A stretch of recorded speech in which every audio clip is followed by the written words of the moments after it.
আসসালামু আলাইকুম। আমরা এখন আছি ব্রাহ্মণবাড়িয়া জেলার পূর্ব দিকে অবস্থিত দত্তখোলা হাওরের মাঝে। এই হচ্ছে আমাদের দত্তখোলা হাওর। এখানে হচ্ছে হাওরের যে ধান ক্ষেত আছে সেখানে হচ্ছে সেচ স্কিম থেকে পানি গোসল করছে হচ্ছে লোকাল ছেলেরা। আমার সাথে আছে বন্ধু আনোয়ার, যার সাথে আমি এই জায়গায় আসছি। এখানে হচ্ছে হাওরের মাঝে হচ্ছে রাস্তা, যেটা হচ্ছে ব্রাহ্মণবাড়িয়া সদর ও বিজয়নগরকে সংযুক্ত করেছে। এটা হচ্ছে রাস্তার ওই পাশের অংশ, বিশাল হাওর।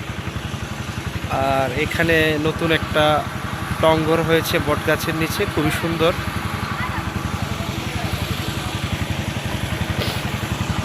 ওইদিকে হচ্ছে আমাদের শহরের অংশ, উঁচু উঁচু দালান দেখা যাচ্ছে। তো আমরা এখন বিদায় নিচ্ছি। বন্ধু আনোয়ার, কিছু যদি বলো। খুবই চমৎকার এই পরিবেশটায় দত্তখোলা হাওরের আশেপাশে সারাদিন ঘুরলেও আসলে ঘোরা শেষ হবে না। অস্থির, যে কেউ ঘুরতে পারে শহর থেকে এসে মন খোলা বাতাস। আচ্ছা, ধন্যবাদ আনোয়ারের চমৎকার অনুভূতির কথা প্রকাশ করার জন্য। ওকে, আল্লাহ হাফেজ।